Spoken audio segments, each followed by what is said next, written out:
za ithe wa mubunge Julius Taitumu aria mwanya ne betete nambe na kwithirwa bagikatha Rais William Ruto aria nkuruki bethirite bakiuga ngugi iria ethiritwe akirita ndene ya kaunti ya Meru gote rais wethirwa akimirita. Nkuruki ne bethirite bagitariria siasa cha mwaka jwa 2032 mono bagikathiria Professor Kithure Kindiki.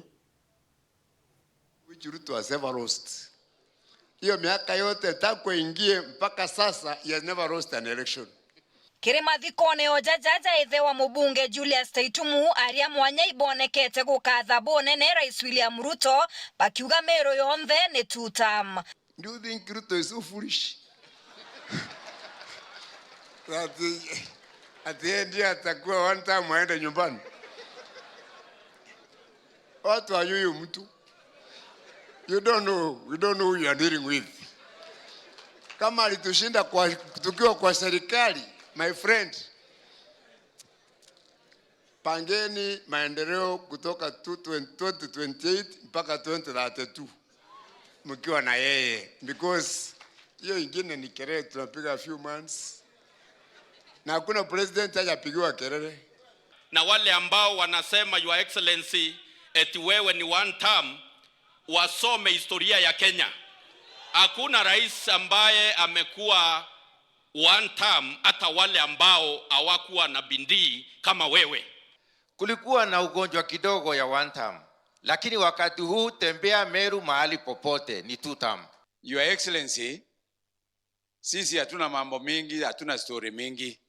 Watu wa Igembe ni two term. Mnataka maendeleo ama siasa? Hebu acha nuone kama ni maendeleo. Hapo ndio tuko. Bakiuga ni muchiario mwega wa Kenya na ground ni kwaria uma. Yale mambo ambao unaendelea kufanya hapa Meru ni yale mambo haijawahi fanywa na mwingine rais ambayo wameenda mbele yako. Wewe pia umekuwa mzazi mzuri wa taifa letu la Kenya. Kuna watu ambao wanataka kuwa viongozi, lakini mtu hataki kujua kiongozi ni mtu ambaye anajukumika. Kuna watu wametembea hapa wakisema wanasikiza ground. Sijui kama wanasikiza tu porojo, lakini sisi wa Meru tunaona ground. Nkurukine baitete kioneki kia mwaka jo 2032 mono bakioneka kuigeka Professor Kithure Kindiki. Umetuonyesha upendo, hata ukatupatia makamu wa rais, ni upendo usio wa kawaida, Your Excellency.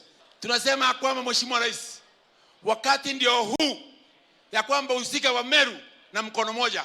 Na hapa uko na viongozi, ukiangalia ma-PS wako wanakupiga debe, ma-CS wetu wanakupiga debe, gavana wetu anakupiga debe usiku na mchana. Kwa hivyo tunalinda wewe, tukilinda na kijana wetu. Kwa hivyo ingazi yako tutailinda usiku na mchana.